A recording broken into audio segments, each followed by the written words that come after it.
فأعوذ باللہ من الشیطان الرجیم بسم اللہ الرحمن الرحیم لقد من اللہ علی المؤمنین اذ بعث فیہم رسولا من انفسہم یتلو علیہم آیاتہ ویزکیہم وَيُعَلِّمُهُمُ الْكِتَابَ وَالْحِكْمَةَ وَإِن كَانُوا مِن قَبْلُ لَفِي ضَلَالٍ مُبِينٍ۔ سامعین گرامی، یہ سورۃ آل عمران کی بڑی معروف آیت ہے، آیت نمبر 164۔ جہاں بھی رسول اللہ صلی اللہ علیہ وسلم کا تذکرہ ہو، آپ کی سیرت بیان کی جائے، آپ کی تاریخ بیان کی جائے، تو اس آیت کا حوالہ عمومی طور پر دیا جاتا ہے، کیونکہ یہ وہ آیت ہے جو اللہ رب العزت نے ابراہیم علیہ السلام کی اس دعا کے جواب میں نازل فرمائی تھی، جس میں جناب ابراہیم علیہ السلام نے تعمیر کعبہ کے بعد اپنے بیٹے کے ساتھ حرم کعبہ کی دیوار کے سامنے مقام ابراہیم کے مقام پر اللہ سے دعا کی تھی کہ اے اللہ، میں نے تیرے کہنے پر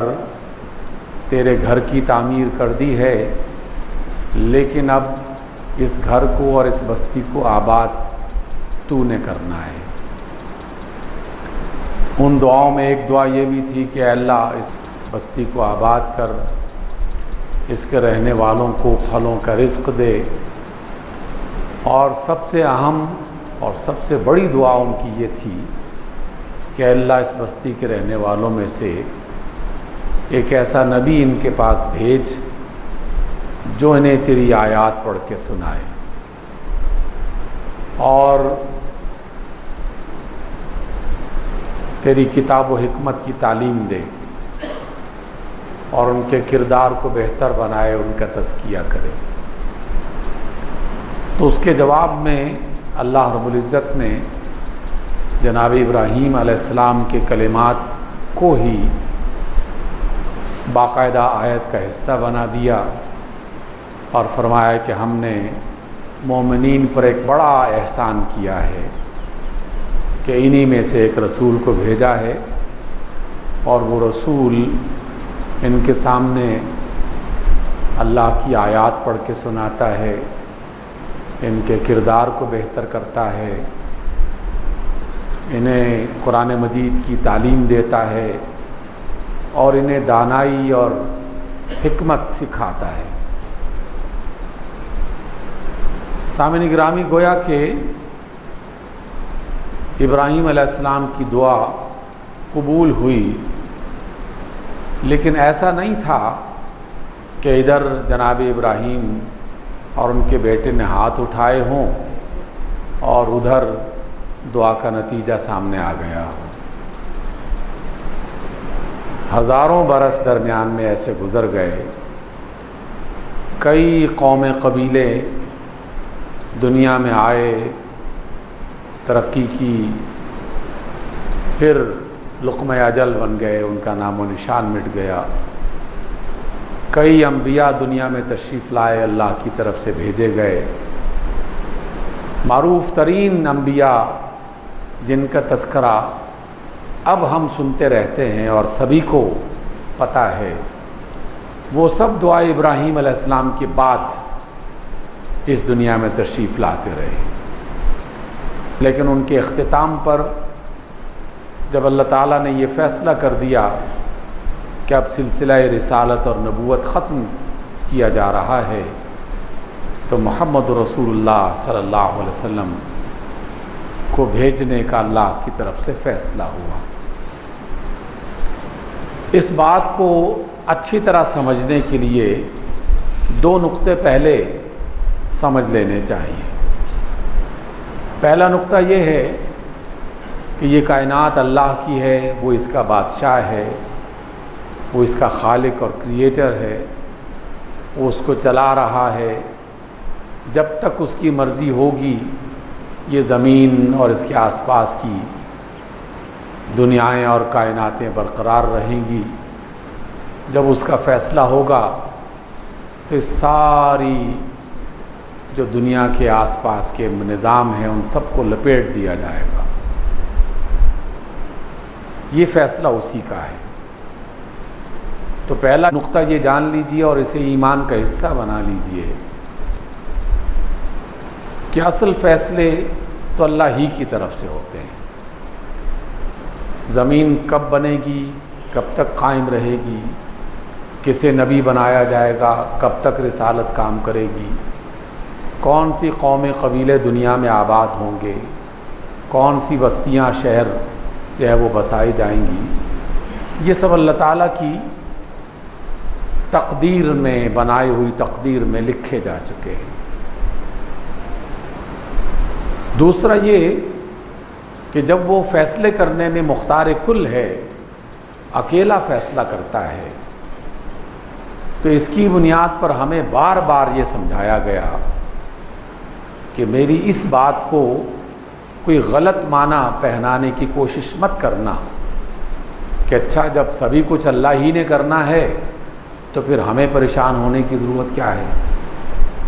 اس کا مطلب یہ ہے کہ ہم بس ہاتھ باندھے بیٹھے رہیں، دنیا میں جو کچھ بھی اللہ کی تقدیر کے مطابق لکھا ہوا ہے وہ ہوتا رہے گا۔ تو اللہ تعالیٰ نے اس بات میں جو غلط فہمی ہم نے اپنے اندر پیدا کر لی، اور شیطان جس کا بہت بڑا سورس ہے، اس کو بار بار درست کرنے کی کوشش کی، اور فرمایا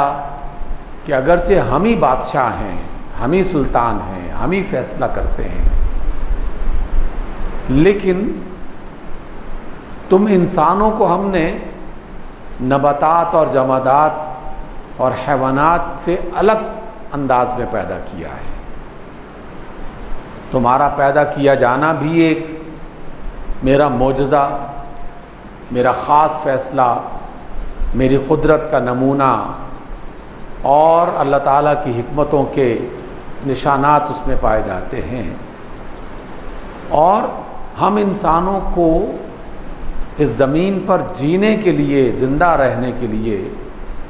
جو قوانین بنائے گئے ہیں وہ بھی ان نباتات اور حیوانات اور جمادات سے مختلف ہے۔ اس مضمون کو سب انبیاء نے بیان کیا، اور ہم بھی اپنی زندگی میں کئی بار سن چکے اور سنتے رہیں گے کہ دنیا میں جو بھی نباتات، جمادات کی، حیوانات کی دنیا پیدا ہوئی، اس کا ایک خاص زندگی کا آغاز تھا، اس کے جینے کا ایک خاص نظام اللہ نے بنایا، بس اس کے مطابق وہ اپنی عمر پوری کرتے ہیں اور گزر جاتے ہیں۔ پودے زمین سے اگتے ہیں، تناور درخت بنتے ہیں، اور بالآخر سوکھ کے ختم ہو جاتے ہیں۔ کھیتوں میں فصلیں لہلہاتی ہیں، سرسبز جو کھیت ہیں وہ بالآخر سوکھ کے خشک ہو جاتے ہیں، ان کا اناج اللہ کی مخلوق کھا لیتی ہے، اور بالآخر کھائے ہوئے بھس کی طرح اسے بنا دیا جاتا ہے، پھر کھیت چٹیل میدان بن جاتے ہیں۔ حیوانات پیدا ہوتے ہیں، کھاتے پیتے ہیں، ماہ و سال، شب و روز گزارتے ہیں، بات ختم ہو جاتی ہے، کسی بھی وجہ سے ان کی موت آ جاتی ہے، قصہ ختم۔ لیکن انسان ایسا نہیں ہے۔ ہمیں اللہ رب العزت نے بنایا ہے، زندگی گزارنے کے کچھ حیوانی نظام ہمارے ساتھ جوڑے گئے ہیں، کھانے پینے کا نظام ہمارا تقریباً ملتا جلتا ہے، سونے جاگنے کا نظام حیوانات سے ملتا جلتا ہے، خاندان بسانے کا نظام تقریباً ملتا جلتا ہے، تھوڑے بہت فرق کے ساتھ، لیکن سوچنے کا، کام کرنے کا، عمل کی دنیا میں کسی کردار کو پیش کرنے کا ہمارا ان سے بہت بڑا اختلاف اور فرق پایا جاتا ہے۔ پرندے جو کچھ بھی کریں، جانور جو کچھ بھی کریں، وہ ان کا کردار اور اس کردار کی بنیاد پر ان کی جزا سزا کا فیصلہ نہیں ہوتا۔ اللہ نے انہیں اس چیز سے آزاد کر دیا ہے کہ جاؤ کھاؤ پیو عیش کرو، جو تھوڑی بہت ذمہ داری تمہیں دے رکھی ہے وہ کام پورا کرو، مر جاؤ گے تو بات ختم ہو جائے گی۔ لیکن انسان اس دنیا میں آنے کے بعد شعور کے پہلے دن سے لے کر جب انسان کو سمجھ آ جائے صحیح اور غلط کی، اچھے برے کی، تو شعور کے پہلے دن سے لے کر زندگی کے آخری لمحے تک جو کچھ وہ سوچے گا، جو کچھ وہ کرے گا، ان سب کے بارے میں قیامت کے روز اللہ تعالیٰ کے فیصلے کے مطابق اس سے پوچھا جائے گا۔ جب اتنی بڑی ذمہ داری لگا دی گئی اور انسانوں کو اس کا پابند بنا دیا گیا، تو انسان سوچ سکتا تھا کہ اللہ ہمیں کس مصیبت میں ڈال دیا، ہمیں بھی نباتات اور جمادات کی طرح بنایا ہوتا، پیدا ہوتے مر جاتے ختم ہو جاتی بات۔ لیکن جب ذمہ داری اتنی بڑی ہے تو سوال کیا جا سکتا ہے کہ اللہ پھر ہمیں اس امتحان میں کامیاب ہونے کے لیے تو نے کیا کیا؟ تو پھر اللہ تعالیٰ کے فیصلے ہمیں دکھائی دیتے ہیں، اور وہ فیصلے بعض حوالوں سے بڑے آسان سمجھنے میں ہیں اور بعض حوالوں سے بڑے انوکھے اور مختلف انداز کے ہیں۔ اس میں دو باتیں آپ کے ساتھ شیئر کرنا چاہتا ہوں۔ ایک یہ کہ چونکہ اللہ تعالیٰ مختار کل ہے، بادشاہ ہے، اور اس کا علم آنے والے اور گزرنے والے تمام زمانوں پر محیط ہے۔ وہ یہ جانتا ہے کہ آج سے کروڑ برس پہلے کس سیارے میں کون سی مخلوق پیدا کی گئی تھی اور اس کا انجام کیا ہوا، وہ اسے جانتا ہے۔ اور آئندہ لاکھوں سالوں کے بعد دنیا میں کیا کچھ ہونے والا ہے، آنے والے تمام زمانوں کی خبریں بھی اس کے پاس ہیں۔ اس لیے اس کی پلاننگ کو ہم پورے طریقے سے نہیں سمجھ سکتے، اور نہ ہی ہمیں اس کا مکلف بنایا گیا ہے۔ جو باتیں ہماری سمجھنے کی ہیں ان پر ہمیں زیادہ دھیان دینا چاہیے، البتہ اس کی قدرت اور اس کی عظمت کو جاننے کے لیے ان تاریخوں کو بھی نظر دوڑاتے رہنا چاہیے، اس پر غور کرتا رہنا چاہیے۔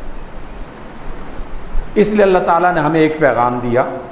جو دنیا کے سارے انسانوں کے لیے ہے۔ اللہ نے فرمایا کہ اے میرے بندو،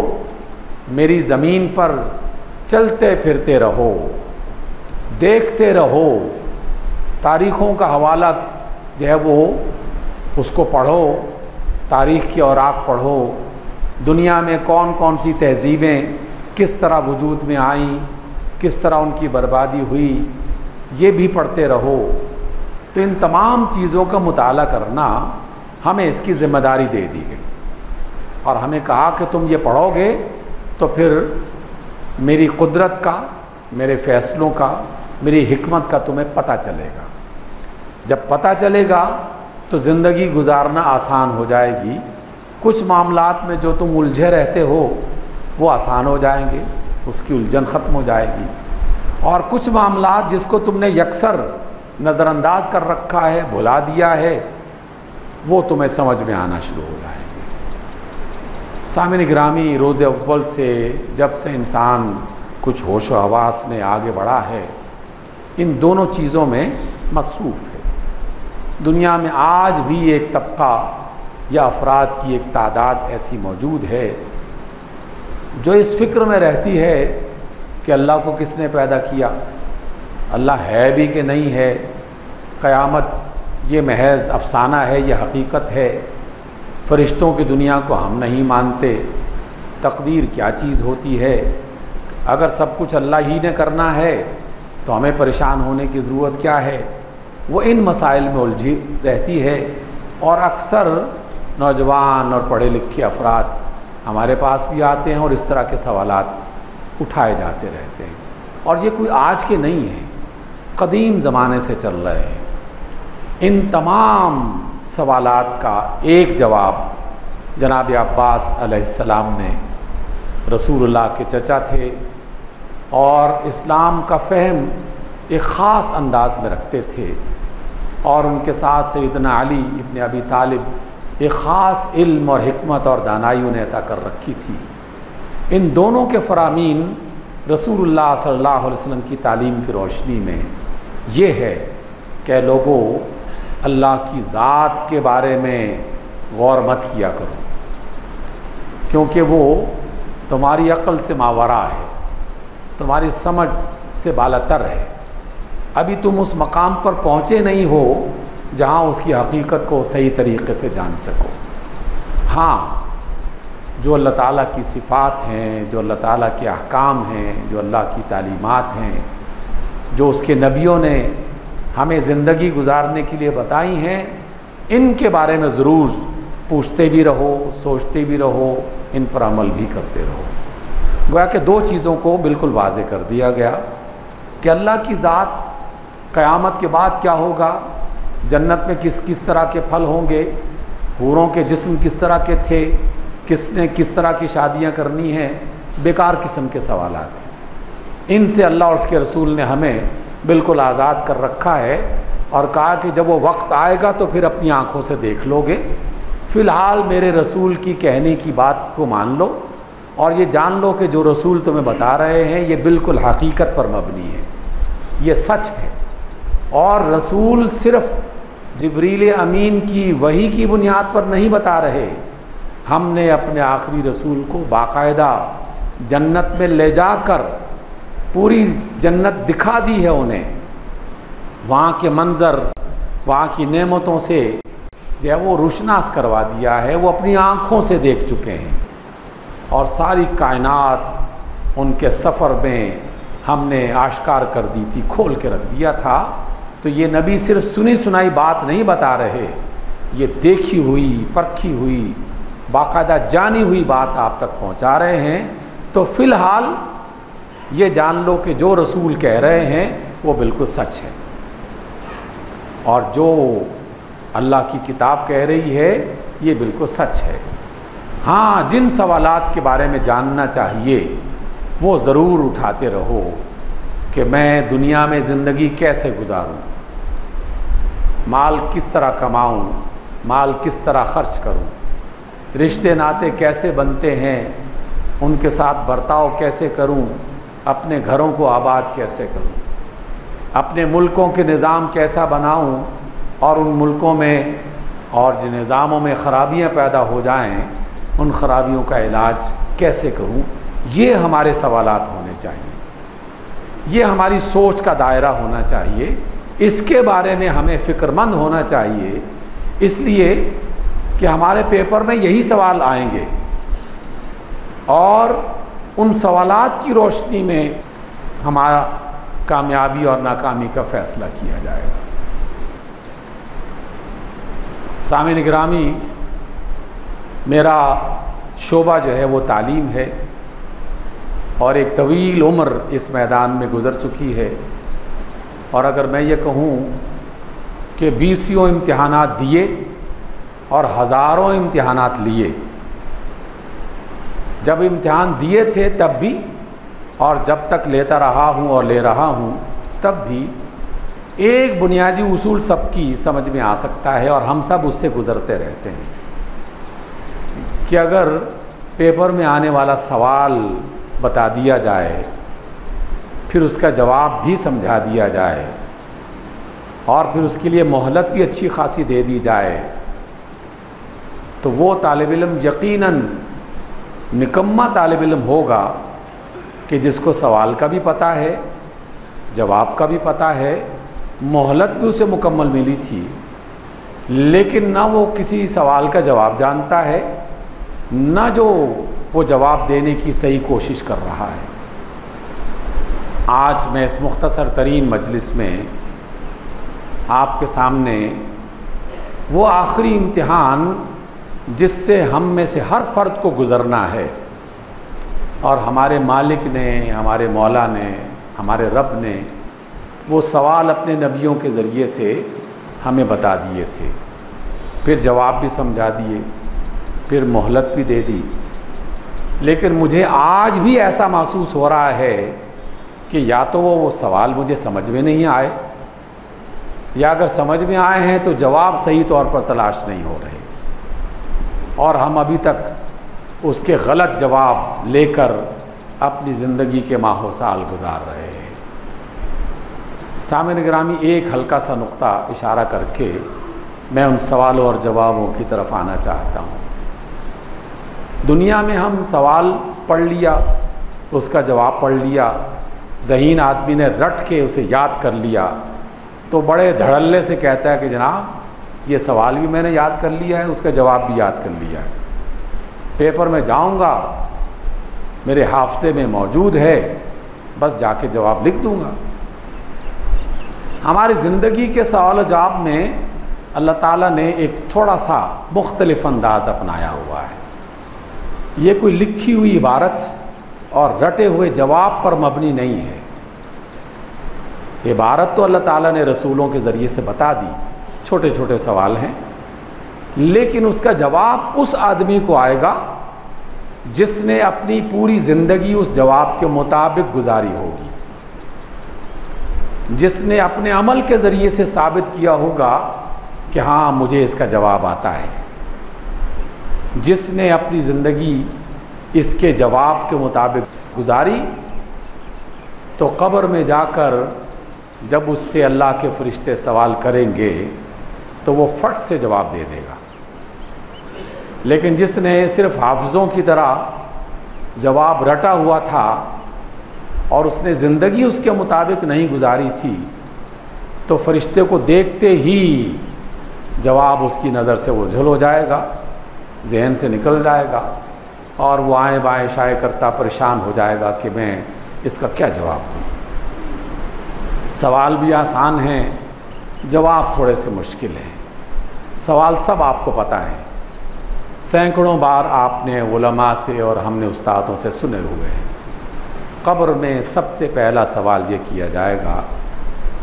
کہ بتاؤ اللہ کے بندے، من ربک، تیرا رب کون ہے؟ تو میں نے ابھی جملہ آپ کے سامنے پیش کیا کہ اس کا جواب رٹا ہوا نہیں دیا جا سکتا۔ میں نے یاد کر لیا ہے کہ اللہ ربی،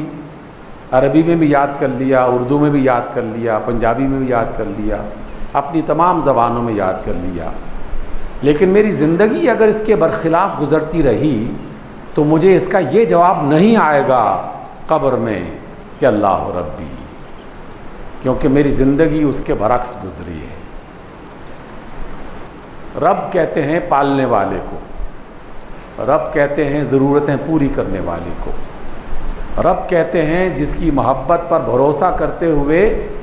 آدمی اسی سے مانگتا رہا، اسی سے توقع رکھتا رہا، اسی سے دعائیں کرتا رہا، اسی کی ہدایات پر عمل کرتا رہا، تو جس نے تو ایسی زندگی بسر کی وہ فوراً کہے گا کہ میرا رب اللہ ہے۔ لیکن جس کی دنیا کی زندگی اس انداز میں گزری ہو کہ کوئی بھی فیصلہ کرنا ہو تو کبھی باس کو دیکھنا ہے، کبھی چودھری صاحب کو دیکھنا ہے، کبھی دولت کو دیکھنا ہے، کبھی کارخانے کو دیکھنا ہے، کبھی دکان کو دیکھنا ہے، کبھی بین الاقوامی طاقتوں کو دیکھنا ہے، تو پھر اس کے جواب میں وہ قیامت برپا ہونے سے پہلے جو قیامت آئے گی، قبر والی زندگی، تو اس میں اللہ ربی جواب نہیں دے سکے گا۔ وہ جواب دے گا کہ سپر پاور امریکہ ہوا ربی،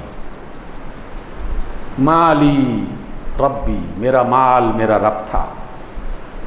مصنعی ربی، میرا کارخانہ میرا رب تھا، مدیری ربی، میرا جو ڈائریکٹر تھا، میرا جو باس تھا وہ میرا رب تھا۔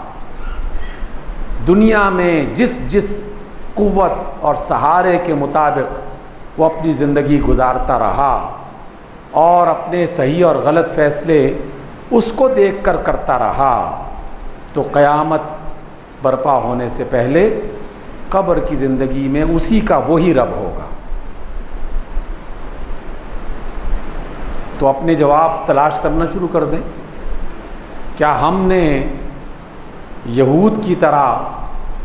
اور بگڑے ہوئے نصارہ کی طرح، یہود میں بھی کچھ لوگ اچھے تھے، نصارہ میں بھی کچھ لوگ اچھے تھے اور آج بھی ہیں، لیکن قرآن جن کا حوالہ دیتا ہے وہ بگڑے ہوئے یہود اور بگڑے ہوئے عیسائی، کہ جنہوں نے عقیدہ خراب کر دیا اور اس کی بنیاد پر اپنی زندگی کے فیصلے غلط کرنا شروع کر دیے۔ یہ روایت میں نے آپ کے سامنے بارہا پیش کی۔ رسول اللہ صلی اللہ علیہ وسلم نے فرمایا کچھ یہودی لوگوں کے ساتھ جو آپ سے ملنے کے لیے آئے کہ تم لوگوں نے تو اللہ کو رب بنانے کے بجائے اپنے علماء کو رب بنا رکھا ہے، الہ بنا رکھا ہے۔ یہود نے کہا کہ نہیں جناب، آپ کا یہ ہم پر الزام ہے، ہم تو اللہ ہی کو اپنا رب مانتے ہیں۔ تو آپ علیہ السلام نے فرمایا اچھا یہ بتاؤ، تمہارے یہودی علماء جس چیز کو حلال بنا دیں وہ حلال نہیں ہو جاتا، جس چیز کو حرام قرار دے دیں وہ حرام نہیں مانتے؟ تو لوگوں نے کہا کہ ہاں ایسا تو کرتے ہیں۔ تو آپ نے فرمایا یہی رب بنانا ہے، یہی الہ بنانا ہے۔ آج کی اس مجلس میں جب ہم یہاں سے جائیں تو یہ سوال اپنے اندر لے کے جائیں اپنے ساتھ اور اسے سوچتے رہیں، کس کس نے اللہ کو رب بنا رکھا ہے اور کس کس نے امریکہ کو رب بنایا، کارخانے کو رب بنایا، ڈالرز کو رب بنایا، اپنے سیاسی پیشوا کو رب بنایا، اپنے مذہبی راہبر کو اپنا رب بنایا اور اپنے فیصلے ان کی مرضی کے مطابق کرتا رہا۔ قرآن الگ چیختا رہا، اللہ کے رسول الگ بلاتے رہے، کہتے رہے کہ تمہارا رب اللہ ہے، اس کی بات مانو، لیکن ہم نے کہا کہ نہیں جناب، زندگی اس سے گزر نہیں سکتی، اس کے بغیر بات بن نہیں سکتی۔ اللہ کو حاضر ناظر سمجھتے ہوئے، اللہ کے گھر میں بیٹھتے ہوئے اپنے اندر جھانک کر سوال کیجئے کہ کیا ہم نے واقعی اللہ کو رب بنا رکھا ہے، فرد کے طور پر بھی اور سسٹم اور اداروں کے طور پر بھی۔ عدالتی نظام پر تو میں انا للہ پڑھ چکا ہوں کب کا، ملک کے باقی اداروں کے بارے میں بھی جی چاہتا ہے کہ انا للہ پڑھا جائے اور سیاہ لباس پہن کر اعلان کر دیا جائے کہ ہم پر موت کی غشی طاری ہو چکی ہے، فرد کے طور پر بھی اور اجتماعی انداز میں بھی۔ ہر روز کی خبر یہ بتا رہی ہوتی ہے کہ ہم نے اللہ کو رب نہیں مانا، ہم نے اپنے اقتدار کو، اپنی ملازمت کو، اپنے ڈالرز کو، اپنی دولت کو، اپنے آنے والے اس مستقبل کے بارے میں جو خواب ہم دیکھتے رہتے ہیں اس کو رب بنا رکھا ہے۔ اور IMF کو تو ہم ڈنکے کی چوٹ پر رب کہہ کر بتا رہے ہیں، ڈنکے کی چوٹ پر، جس کے اختیار میں ہمارا یہ بھی فیصلہ آ چکا ہے کہ جناب فلاں بندے کو پیسے ملنے چاہیے، نہیں ملنے چاہیے، اپنی زمینوں پر فلاں فصل اگانی چاہیے، نہیں اگانی چاہیے، اپنے تعلیمی اداروں میں یہ مضمون پڑھانا چاہیے، نہیں پڑھانا چاہیے، اور اپنی لیبارٹریز میں یہ والا تجربہ کرنے کی تمہیں اجازت ہے یا نہیں ہے، اور ہم اس کا نام لے کر اسے رب مانتے ہوئے برملا یہ اعلان کر رہے ہوتے ہیں کہ جناب IMF ہم آپ کو اپنا رب مانتے ہیں اور آپ کے کہنے کے مطابق ہم فیصلے کر رہے ہیں، اللہ کو تو ہم محض تسلی کے لیے مانتے ہیں۔ تو جس نے تسلی کے لیے اللہ کو مانا ہے، قبر میں جاتے ہی پہلے ہی سوال کا جواب اسے نہیں آئے گا، اللہ ربی اس کی زبان پر جاری نہیں ہو سکے گا۔ اس لیے سامعین گرامی، ہم حیوانات کی طرح دنیا میں آئے تو ضرور، لیکن حیوانات کی طرح زندگی بسر نہیں کرنی چاہیے، ہمیں سمجھدار انسان کی طرح کرنی چاہیے۔ اور جس رسول کا حوالہ آج کی اس آیت میں نے آپ کے سامنے رکھا، اللہ نے ابراہیم علیہ السلام کی دعا کو قبول کرتے ہوئے کہا تھا کہ اے ابراہیم میرے بندے، میں نے تمہاری دعا سنی اور اس دعا کے نتیجے میں ایک رسول بھیج رہا ہوں، محمد صلی اللہ علیہ وسلم ان کا نام ہے، اور یہ دنیا میں مومنین پر میرا سب سے بڑا احسان ہوگا۔ اور اس نبی نے آ کر تمہیں تلاوت سکھائی، قرآن کی آیات سکھائیں، دانش مندی اور حکمت سکھائی، اور تمہارے کردار کو بہتر بنانے کا طریقہ سکھایا۔ تو جس نے اللہ کے رسول کی بات کو مان لیا، اسے ان سوالوں کے جواب آ جائیں گے۔ سامعین گرامی، آج تو میں نے صرف پہلا سوال آپ کے سامنے رکھا ہے، من ربک، پوچھیے اپنے آپ سے تمہارا رب کون ہے، کیونکہ یہ سوال آئے گا ہمارے پیپر کا سب سے بڑا اور لازمی کمپلسری کویسچن۔ جواب تلاش کیجئے، اللہ سے مدد طلب کیجئے، اللہ میری بھی اور آپ کی مدد فرمائے۔ اقول قولی ھذا واستغفر اللہ لی ولکم۔